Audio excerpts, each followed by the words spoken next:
These guys went from $0 to $120,000 a month with an AI app. And the crazy part is, they did it in less than a year.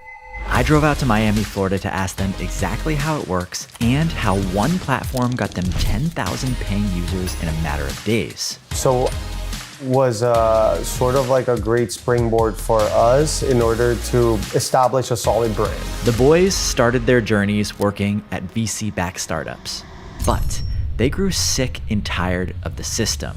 So they got together to build something for themselves, and along the way discovered something that would change their lives. The main reason I think Castmagic won is... In this video, Blaine, Ramon, and Justin share their exact blueprints on how to come up with $1 million idea, how they built it in 2 weeks, and how they scaled it to 6 figures in MRR in just 10 months. I think one of the key things here is... I'm Pat Walls, and this is Starter Story. Hi, Ramon. Thank you for having me. We're here in this beautiful Miami apartment with your 2 co-founders, Blaine and Justin, and we are here to talk about this amazing app that you built. Tell me about what you built. Yeah, so we built Castmagic.io, which leverages AI to create content with the context of your videos, audio files, conversations, any media really, you can repurpose it. And we started Castmagic about 10 months ago, and today we're north of 120,000 in MRR. Let's talk about the opportunity of AI apps. What's going on here? I think if you can embed yourself into an existing workflow and radically remove the friction of like the barrier to entry to doing something such as creating a podcast, those are the tools that are really taking off. And I think these are real needs and not just a sort of vitamin. It's more the painkiller analogy thing. Yeah. All right, so we got Blaine here. He's the co-founder and he runs product. Tell me about how you found the idea for this app. Yeah, so essentially I host DTC Pod with Ramon, and I noticed this problem, which in my mind at the time was just about how do you write show notes from your podcast? I can't just like assign it to a random VA who isn't gonna understand the context of like the person I talked to and all of that. So that was kind of the inspiration when we saw AI coming up. We're like, wait a minute, like I think AI might be able to do this. The real lesson there for any founder is just by doing something and putting yourself in a situation where you're constantly doing, you're gonna unearth problems that are worth solving, and maybe those problems have bigger implications than you thought they would in the first place. Yeah. You figured out this problem that you have, and then you decide to make it a product. What happens after that? I think distribution for an early stage startup is something that's like super, super critical. Starting with yourself at the core of it, build something for yourself, and then very quickly get as close to the customer as you can. Either create content that attracts people to you, and so they can kind of come inbound. So that's why I think personal brand, putting out content is such an important thing. Or find a distribution partner that can like really help you scale. So we're talking with the team at AppSumo, and they said, hey, we've got this opportunity. Would you guys be down to like launch 2 weeks from now? And we're like, oh shit, 2 weeks, but that's a really good opportunity to get distribution and start growing, basically. Yeah. Let's talk about marketing and growth. You guys grew 0 to 120K MRR in 9 months. How did you do that? So AppSumo was sort of like a great springboard for us in order to establish a solid brand. We launched with them, and I think it's been one of the most successful launches ever on AppSumo. So, around 350,000 in revenue generated, gave us probably around 10,000 users or so. We offered a lifetime deal, which means that our customers have access to us and our services forever. For people that self-subscription say, well, why in this world would I ever do that when I can get recurring subscription? But we needed to build a brand, we needed to build a foundation, we needed the feedback. The other thing that worked really well for us was creators. We started incentivizing people to create content on socials. Some people we were paying, some people we were reaching out as to be an affiliate. And one of the best ways to do this is like scrape Instagram, scrape the platforms, find companies that might be adjacent industries, look up those hashtags, and then build volume. Once you build volume and responses, now you have leverage to negotiate with the rates, and then just go from there and start paying out based on CPMs, and then decide who's worth sponsoring and get enough volume to test if it's a viable channel for you or not. Yeah. You have a one-man marketing team. You don't have some big marketing team. You've grown this business to 100,000, 120,000 MRR. How do you operate a marketing team with one person? I have contractors that help me on a specific vertical, but something people don't do enough is like research. You can actually go and like map out, how did this company that is similar to us, that serves our same exact customer base, how did they get distribution? And so in our case, I went back and tried to find businesses that really grew through affiliates. So like, how do I set a system here? And a tangible example here is I noticed myself going back and forth with a bunch of the creators on like ideating content concepts. And then I was like, this isn't gonna scale. So I created a whole Notion document of a bunch of concepts. Now I don't have to get on a call with them and strategize on the content. So it really just all comes down to systems. Ramon and the boys are proof that you don't need funding to start and build $1 million business in less than a year. All you really need is a simple idea and the right strategies to bring it to life. And the best way to do that, like Ramon said, is by studying other businesses. So if you're serious about building your own product like the boys at Castmagic, but don't know where to start, well, right now you can download our deep dive SaaS report for free. It'll break down over 52 different micro SaaS business ideas, making millions, along with trending ideas, growth strategies, and tons of other stuff you'd want to know. Just head to the first link in the description to get it. Now, let's get back to how these guys actually built this thing. All right, let's talk about tools. What coding languages and what tools did you use to build this app? In the first 2 weeks, I can't emphasize enough how much you have to accept building an imperfect product. A bit of an unconventional choice to a lot of people. I built this with Elixir. It's very stable. It's a language that scales really well. And because Elixir has a tool called Phoenix and LiveView, you're able actually to build the entire front end and back end in the same language. For the landing page, we built it in Webflow. We could make it look good using templates, and therefore we could spend all of our time as a development team working on the part that mattered most to our users, which was the product.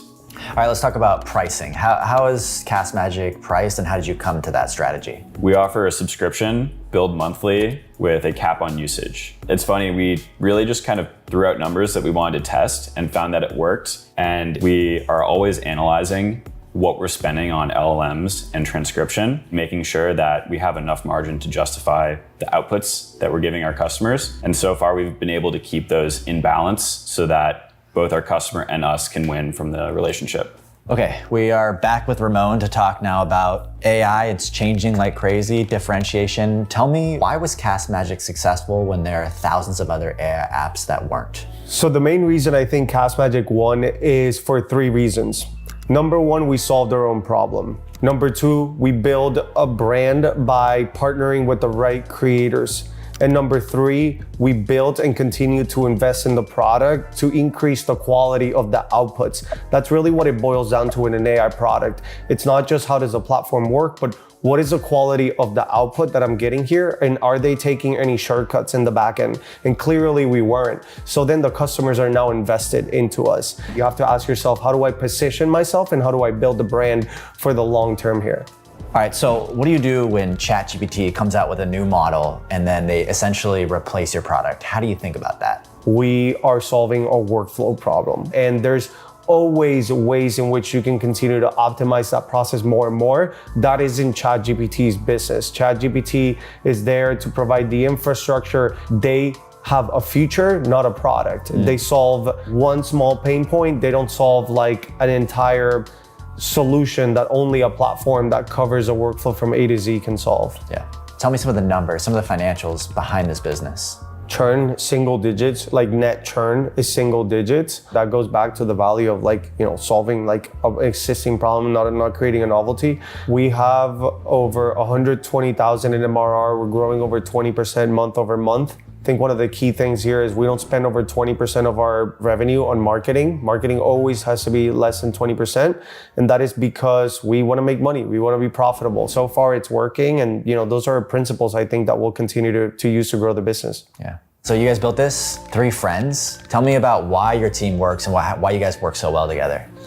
I think the reason we work so well together is because we've all been through the journey and we know it's a long one. And initially in the beginning, we're not getting stuck in the small details. And we also know when to have fun. Yesterday we were meeting, we did our whole roadmap thing and we took out some time to go and play 9 holes of golf. It's not that serious. So I'm curious on Blaine's take here though and Justin's. Yeah, I mean, I think the biggest thing is just like alignment, right? I think so many co-founders, especially maybe first time around, they partner with people out of personal convenience or because out of necessity almost, rather than like true alignment. The second thing that I think is so important is that you have skills that complement each other so everyone can stay in their lane. Having a team that doesn't like overly overlap and step on each other's toes, I think is massive. So I think finding not only alignment, but also people that you can build with, that you like vibe with, but also complement each other's skill set is like the best thing that you can do. I think a big part of that is the trust that we have in each other too. And we're very honest about what we're building. Like, we're not afraid to say like, hey, this isn't as good as it could be. And I think that shows in where we are today and what we've built. Let's talk about VC. You guys have all gone through the VC. I'm gonna be the anti-VC poster. Tell me a little bit about your past with VC and how you're thinking about it these days. Yeah, so I've had 2 venture-backed companies in the past. The first was Seeded, their Series C. They've raised over $80 million to date. The second one was called OmniPanel. We were backed by CRV. We raised a $2.5 million seed. And this time around, it just feels very different. It feels like we spent all the time we would have spent like talking to VCs, explaining like the broad vision for our product. And we just spent it talking to customers and building crap for ourselves that we ended up using. So I think that's something that's really valuable for anyone who's getting to start. Don't seek validation elsewhere. Build something that customers want, they're willing to pay for, and that you yourself, that solves a problem for you and you'll be in good shape. And then if you want to take VC to accelerate that growth, that's up to you and you can figure out if that's the right decision for your business. Yeah. I think in my experience, I built a business called Trend.io. I tried racing for that business for almost 4 years. The effort that it took to actually get good at fundraising, it's a skill set in itself. If you're not great at building a business and generating revenue and you choose to get great at fundraising, you're just gonna have the whole thing backwards. How do you guys all work together? How do you stay aligned? How do you meet as a team? I think from a team perspective, what's really cool about how we operate is, Ramon's in Fort Lauderdale, I'm here in Miami, Justin's in Austin. A lot of the work is async during the work week. But what we're really mindful, and the reason we're all here today in Miami, is because every quarter we get together for at least a week to like meet on all the important things. So I just think it's like a really great model for startups or founders who are like looking to get the business started. It's not like where you are, where your office is, et cetera. It's like find a great group of people wherever they are in the world and, do your own thing, but like make sure that, you also get together to get like really aligned on the things that need to happen in your business. The other thing that we do just in terms of operationally is we do a Monday 30-minute stand-up call and a Friday 30-minute stand-up call just to align on product, what everyone's doing, but we really try to block out the calendar and not be stuck on calls all day and more focus on like just shipping. Yeah. All right. Thank you guys for having me in this amazing apartment, this amazing business that you guys built. Do what they did, follow this advice, and you have a $120,000 MRR AI app. Good luck, guys. Hey guys, I hope you took away some golden nuggets from that video that'll help you along your business journey. And for anyone that still feels a bit lost, maybe you don't know where to start, or you need some inspiration on some good marketing strategies, well, I got something for you. Right now, if you head to the first link in the description, you can download our deep dive SaaS report for free. It has over 50 different micro SaaS businesses making millions, along with the tools they use, the business models they run, and tons of other stuff that will help you on your journey. Just click the first link in the description to grab it. And if you're serious about building something, consider joining Starter Story and we'll help you do it. Much love and see you guys in the next one. Peace.